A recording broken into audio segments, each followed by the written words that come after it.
I want to say this, that I'm convinced more and more, certainly in our context in Durban, I don't know if it's the same where you are, but that part of gospel growth is transfer growth. In our country, because there are so many bad churches where the gospel is not preached, people who go to church need to get converted. And so transfer growth is something that we've made peace with. All of us, because we are evangelistically minded, we want conversion growth. That's always first prize. But I've made peace with the fact that actually more of our growth comes from transfer growth, and that's okay. Because in our country, people are churched but not gospeled. And so transfer growth is gospel growth if they are coming to us from a church that doesn't preach the gospel, which is the case largely in our area. And so transfer growth is a key strategy, and we've got to plan for it, welcome it, and work with it, and not shun it as being kind of second best. And so a lot of our growth has taken place from people who've been churched but not gospeled. They come to us and they get gospeled, and it's quite a difficult thing to celebrate it when they become Christians, because if you went to them and said, do you know what, I think you've just become a Christian, they'd be highly offended, because they think they've been a Christian for 20 years, but actually they've just been churched for 20 years. And you've noticed something in them. Maybe lights have gone on, understanding has come, convictions maybe have been there for the first time, and you can see that they've been converted, but they think that they've been converted for many years. So it's a difficult thing to celebrate conversions from transfer growth, because people think that they're Christians. But we mustn't underestimate it or shun it, in my view. And so at CCU, we are passionately committed to growing in number. Did you hear that verse, verse 15, 2 Corinthians 4?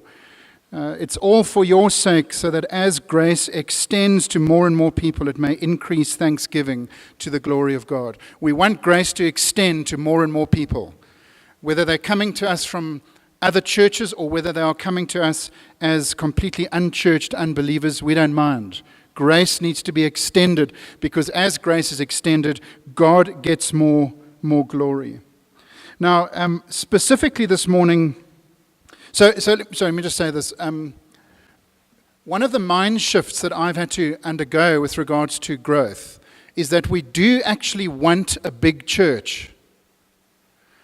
So it's just worth saying that. We want a big church. We want our church to be getting bigger, and we want more people to come. And there was a bit of a mind shift for me, because it sounds so worldly to say that. And so I had to realize, actually, from places like 2 Corinthians 4, that actually that is the inner dynamo of the gospel, is that it does grow numerically, and that we want that growth, and we welcome it, and we seek it, and we plan for it, and we look to remove obstacles to that growth coming. And that was a liberating moment for me, and it's something that I had to grapple with, and I'm not sure where you are on that subject. The 200 barrier, growing beyond 200, it's a notorious barrier.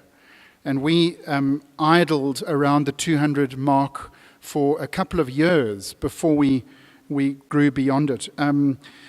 Last year I spent a week with a friend of mine in Australia. He's a Sydney Anglican ordained minister who's running one of the larger Anglican churches in Sydney, and his name is Raj Gupta.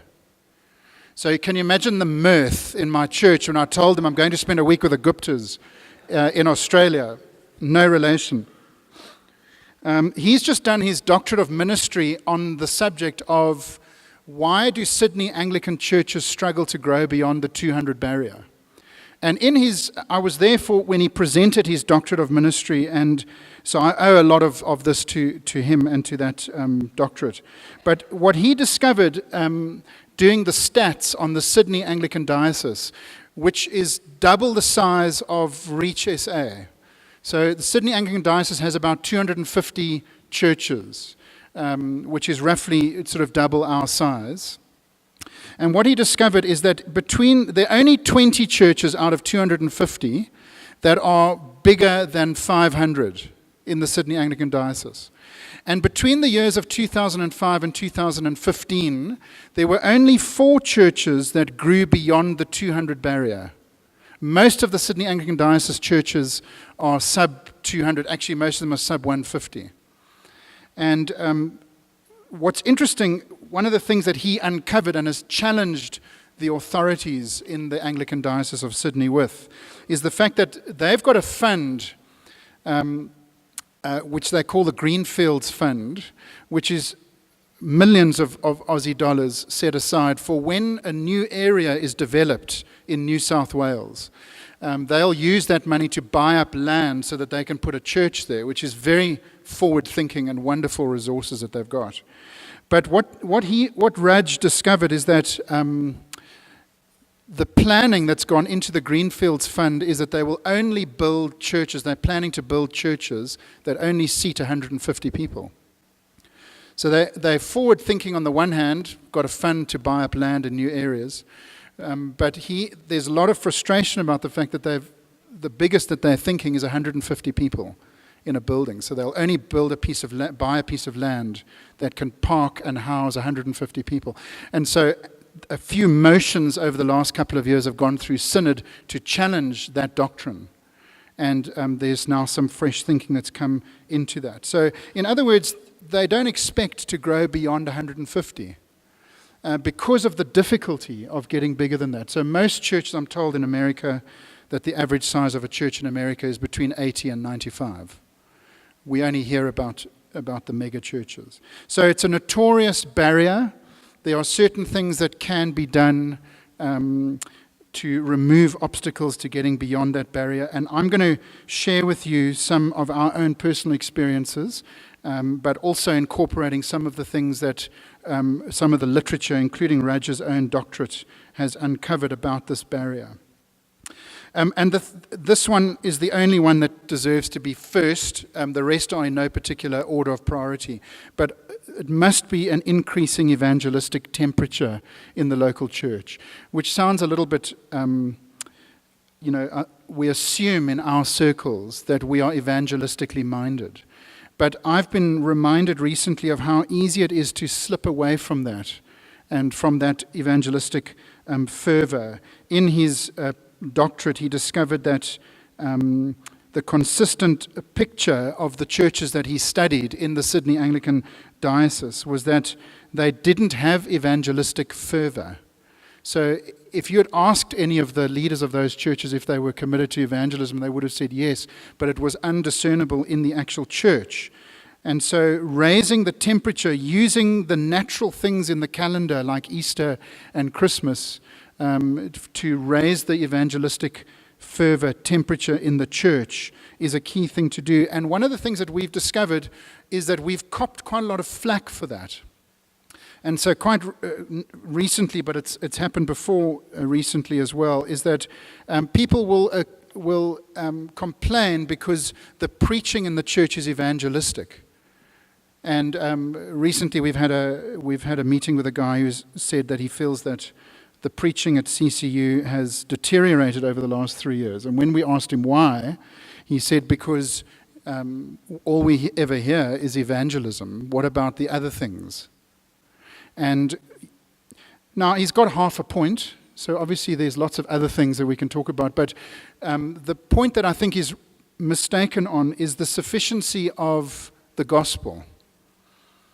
And so we are persuaded that what Christians need to hear every week is the gospel, because Romans 1, the gospel is what saves, and in Romans 16, the gospel is what establishes. It's not two different messages. We all know this. I'm not telling you anything you don't know, but it's been recently revived in my own heart and in my own thinking to refuse to assume the gospel, so that the gospel is preached weekly, so that every Sunday is seen as an opportunity for the gospel to be clearly laid out, not only for non-Christians, but also for Christians. The gospel will save the lost and will establish the found. And so we've tried to work quite hard just on our calendar as a staff team to keep the evangelistic temperature up, because we want conversions. We want people to come to Christ, whether they're coming as churched people who become Christians or as unchurched people who get converted, doesn't matter. We want conversions. And so we make much of Easter. No one's allowed to go on holiday on the staff team. Christmas. We also have a very high point for evangelism in the middle of the year with our Holiday Bible Club, which is always followed by a guest sermon series of 3 or 4 weeks in the church. We run an evangelistic course, a Christianity Explored-like course, every single term. Every single term we run it. And we've also introduced a course that we've called Know and Tell the Gospel, based on Chapo's great book, which is designed to equip Christians to speak the gospel to their friends when the church scatters on Monday morning. And so increasing the evangelistic temperature is something that we've worked hard on and has resulted in fruit for which we are grateful. One of the things that we do to help our people get excited about evangelism is we celebrate conversions. And so almost every term, at the end of every term, we have a celebration evening in our church. I think Johan was saying a similar thing. They do it annually. We do it at the end of each term. The last Wednesday of the term is a celebrations evening. And for the last 6 or so terms, we've interviewed somebody who has become a Christian in that last term through our evangelistic course or in some other way.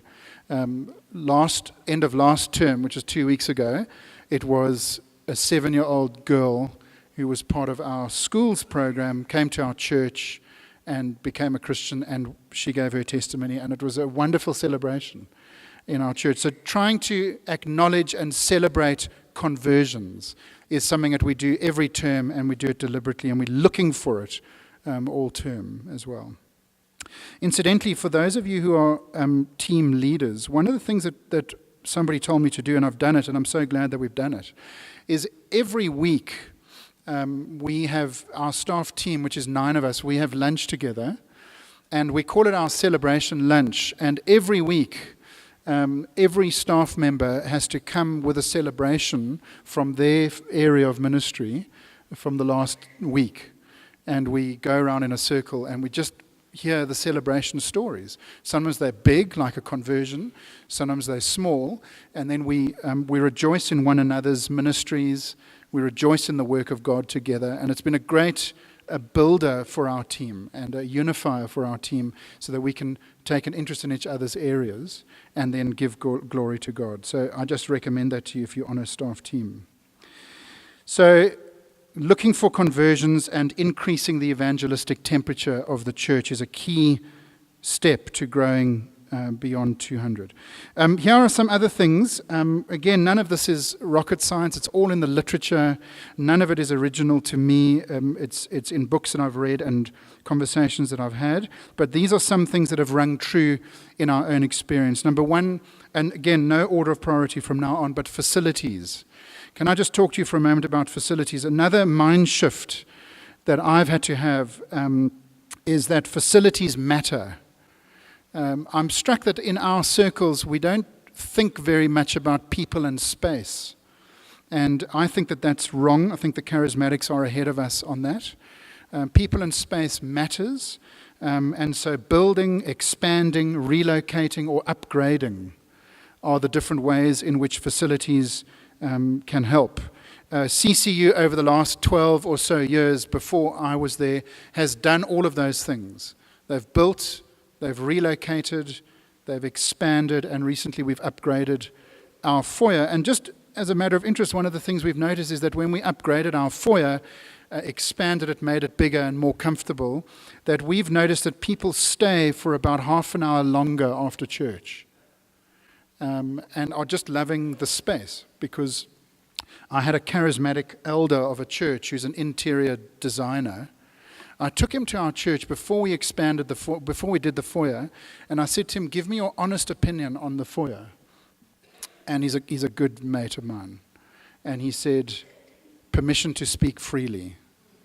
I said, "Yes." He said, "I would never bring my friends here." I said, "Why not?" He said, "Because as you walk in the front door, there is the men's toilet window. You could have a guy literally at the urinal greeting people as they came in the door. And you can see toilet rolls and air fresheners in the window. I wouldn't bring anybody out." And then he walked in and he said, "Tiles, the tiles that we had on the floor, and we had some chrome furniture and interior face brick. He said it's just cold. It's an undefined, cold space. And so he did it for us, and the change in atmosphere, it's a difficult thing to articulate, but there's been an atmospheric change at church that has led to people staying longer and feeling more welcome. And so I just want to say to you that we need to accept the fact that just sociologically, facilities matter and people and space matters. And pull in a creative to help you think about that. And I thought we had great facilities until he came along. Second thing I want to say is providing more options. So we hit a plateau a few years ago. We had one morning service. It had reached capacity, not actually in the auditorium, but in the car park. And so we needed to launch a second morning service, which had never been done before. It took 3 years. So we did the morning service. We launched a second morning service, 8:15 and 9:30, which works where we live. And it took 3 years for our 9:30 service to build up, and we're now at pre-2 services levels again at our 9:30 and wondering what to do next at that service. But what that did is it gave us space, and we now get about 140 people to the first service. So we've added 140 people, and we've filled the second service as it was before we split. We took 6 months to do it. And I had a very wise man on my council who understands leadership and management much better than I do. And he said to me, he made me read a book by John Cotter, who's not a Christian, called Leading Change. And I recommend it to you, where he puts out, so change management is a whole science and a discipline out there. And he gives you 8 steps for bringing about change in any organization. And so we followed those 8 steps. The first one is increasing urgency. So convince people that change is necessary. And so the way we did that is a friend of mine who flies drones took some pictures with his drones of our car park in the middle of our 9 o'clock service to show how full the car park was. And we put those pictures up for a couple of weeks and said to people, look how full our car park is. Isn't it wonderful? But there are only 180 of us here. There are 24. We've worked out that there are 24,000 people in our ward who don't go to church on a Sunday. So we're not doing well at all, even though we feel full. And so we need to desperately do something about that. So increasing urgency is the first step for change management. And then there are some other steps as well that you can go and research yourself. John Cotter, Kotter, Leading Change. And so providing more options is my point. So we now have 3 services on a Sunday, and that's resulted in growth. Although it was slow initially, it took 3 years, and now we've got the same problem again 3 years later, which is a good problem to have, and we're trying to work out what to do. Here's another thing that we did, and that is taking the plunge and adding staff. So that helps as well. Somebody once said to me that staff is like marriage. Put everything into the selection process because you've got to live with it. And my staff team are here just to make sure I stay honest this morning. But selection of staff is a key thing. And one of the mind shifts that also we had to undergo is that the reason for staff is not to help the rector with his ministry. So I think how I used to think. So you get staff to do the things that I would rather not do or I'm too busy to do. But actually to appoint staff for their own ministry and for their own gifting. And so the rector becomes a supporter of that staff team and their ministries rather than viewing them as supporting his ministry. Now I'm not saying that we mustn't have any support staff. But I'm saying the mind shift needs to be, I'm going to appoint staff for growth. I'm going to appoint staff for outcomes. I'm going to appoint staff for conversions. And if you've got that mind shift about your staff team, you'll find yourself saying to your staff, is there anything I can do to support you in your ministry? What can I do to help you in your ministry? So it's subtle, but it's quite a profound shift in thinking about staff team. And so I found with every staff member that we've appointed that I am busier, not less busy, because they need to be settled in, and they need help, and they need to be met with and mentored, and all of those things. So the appointment of staff is more work, not less work. So adding staff for growth. I know Nikki won't be embarrassed by this, but when we started 9 years ago, we appointed Nikki as our children's worker, and that became a real growth dynamic in our church, because there wasn't a full-time children's worker before that, and the children's work had struggled with volunteers. Now we had somebody intentional, deliberate, and full-time in that role. The children's work grew, and that resulted in a growth dynamic. That's what you want with team members that are appointed. So adding staff. Under that heading comes another mind shift, and that is moving from a generalist to a specialist mindset. So being willing to appoint staff for specific roles on the church that you then give up. So is Stephen here? Stephen Gounder, where are you? He's in the back there. So Stephen will tell you, Stephen was appointed to our staff as looking after evangelism and mission, and it was what I used to do before he came onto the staff. I used to run the Christianity Explored on a quarterly basis, and I love it. It's my favorite thing. And you can ask, I gave it to Stephen and told him to run with it and do it better, which he's done and has had great fruit, I'm pleased to say. But a couple of times Stephen was in my office saying, "Are you really giving me this? Or are you going to interfere with it?" And it was hard for me, it was hard to let go of that because it's what I loved. And I grieved, actually. I grieved, and in order to really give it to him, I had to stay away from it because I'd get too excited and take over. And God has used that ministry, and it's been a wonderful thing, but it's because Stephen became a specialist in that area, and I backed off. And so that's been an important thing on our staff team for growth. And there have been varying degrees of success with that.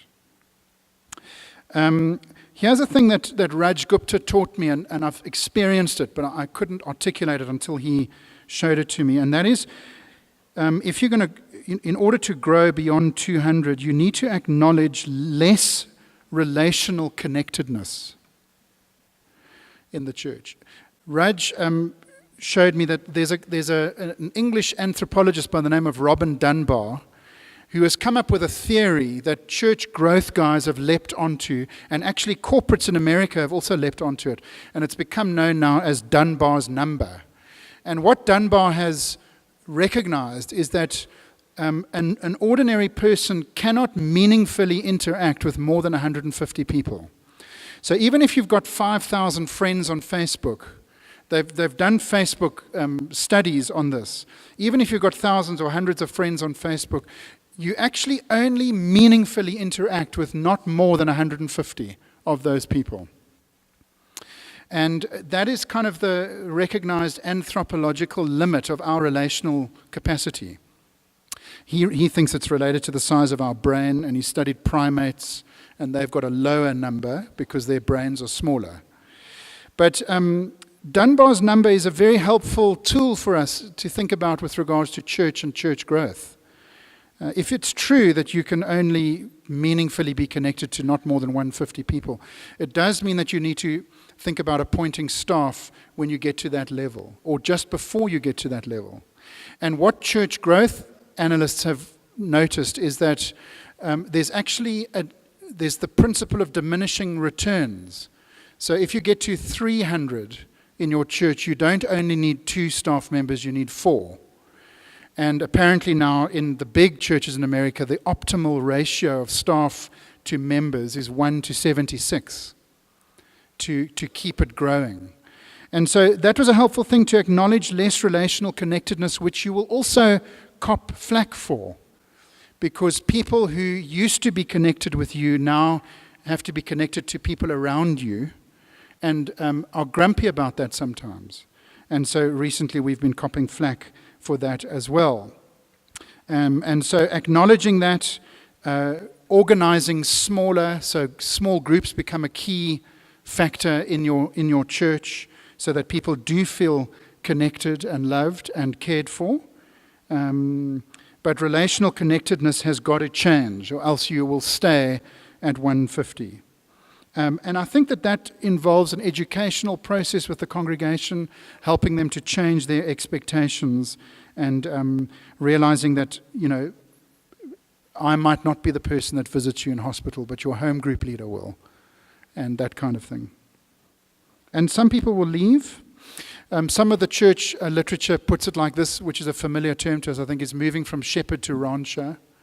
That is raising up other shepherds who can do more work collectively than you could do on your own because of Dunbar's number and that limitation that we all have. Painful but necessary, and expect people to oppose and expect people to leave. Some other things, I think we're failing actually in this area at the moment, and it's coming into the spotlight for us as a team, and we're trying to work out what to do, but more formal assimilation and communication is a key thing. So developing a pipeline that is clear, a pathway that is clear, from a car park to full-blown member of the church, so working out what that pipeline is, resourcing that pipeline, staffing it, with volunteers and full-timers is a key thing. One of the key things that we've done recently and seen results from is increasing the quality of services and programs in our church, making an investment in music. So we've recently appointed a music director who's been here this week, is not here this morning, and that has been a quantum leap for us as a church, from a production point of view and increasing the quality of the services point of view. I think Ray Galea last year when he was with us said every Sunday needs to be a big match Sunday. And so we've taken that on board. We've tried to put our best foot forward every Sunday to increase the quality of services and other programs.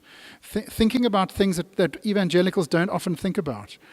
Like, what is the vibe of the meeting when you walk in? So developing, we've got a couple of people who help us think about vibe in the building. I mean, I haven't found that in the Bible anyway, but it's made a difference, because people pick that up. It's a sociological thing, not a theological thing necessarily. We've also noticed that we've had to change our decision-making structure. So as you get bigger, the staff team become more of the decision makers than the church council do. And that has caused trouble. It's caused conflict. But because the staff team are on the ground at the rock face, we've had to transition in that direction and retool our council to accept that, to agree with that, to oversee it still from a governance point of view, but to be willing for the staff to make decisions on the ground when necessary. So those are some of the things that we've noticed. I'm sure there's a lot more to be said, and there are other guys in the room who are much better qualified to talk about this than me. I want to end with I'll tell you a story that happened to us recently at church, just because it's exciting and different. And then I think we might have time for Q&A. And is that right, Murray? What time do we end? Does anybody know? End at 11. So we could have other guys talk to some of these things as well. 3 weeks before Easter, if you've been to our church, you'll know that on the north side is a Hindu temple. On the south side is a mosque. Behind the mosque are two churches. One is a prosperity church, and the other is a dying Baptist church. About 20 people that go on a Sunday. And there's a plot opposite our church that is now being developed, and I've just noticed a sign which says, Hosanna Church coming soon, because the one thing our area needs is another church. So we're in this kind of food court of religion in where we are, and we've made quite good friends with the Hindus because we need their parking. And we've reciprocated by letting them use our parking from time to time. And the Hindus, it's quite difficult to use their parking because, I don't know if you knew this about Hindus, but they don't, because they operate on the cycle of the moon, their meetings are not predictable. So they don't meet like every Friday like the Muslims do. So it's a little bit tricky to work it out, but basically we use their parking on most Sundays unless they have a meeting. And the Hindu temple is rented by 3 different Hindu sects. So it's the Umhlanga Hindu Society, own the building, and then there are 3 different sects that meet it and share the facilities. And one of the sects is the Sai Baba Society, the Sai Society. I don't know if you know who Sai is. He's a guru, a Hindu guru. He died about 6 years ago. He's often painted on the back of buses wearing an orange dress with a big afro, if you've seen him like that. And he was deified, really, and there's a whole movement around the world. And Kevin is the lead elder of the Sai Society, and he phoned me 3 weeks before Easter, and he said, Grant, you know that we think that all religions lead to the top of the mountain. I said, yes. He said, for that reason, we'd like to bring some of our people to one of your services. Would that be all right? I said, how many people? He said, we'd like to bring 100, if that's okay. Can you accommodate us? I said, we'd love to have you. But Kevin, some of your people might become Christians and join us. He said, we don't mind, it's all the same.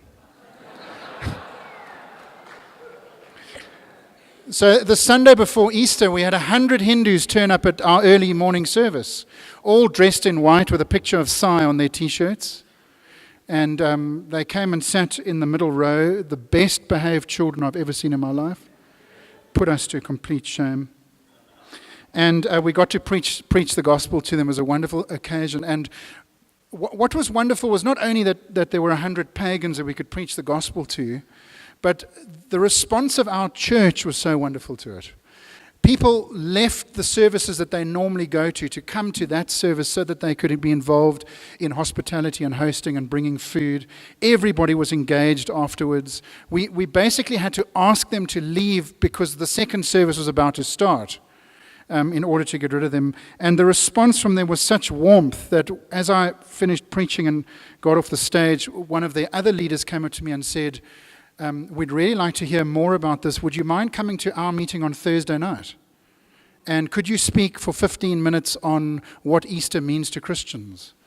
And I said, I'd love to come, but I need 20 minutes. And she said, that's fine. And so we went along. We took 15 people from our church across, left our shoes at the door. Women sat on the left, men on the right, listened to the most ghastly music for 45 minutes. And then stood up and preached Christ for 20 minutes. It was wonderful. There were no conversions that I know of. But there was a wonderful warmth between us, and we're hoping that relationship will develop. Some of the Hindus who came to the service the week before, to our service, were sitting taking notes. I had a few of them come up to me to say, do you mind if we come back to church? We said, we'd love to have you. And I'm aware that one came back over the Easter, at one of our services over the Easter weekend. But who knows what'll come of that. It was a great opportunity.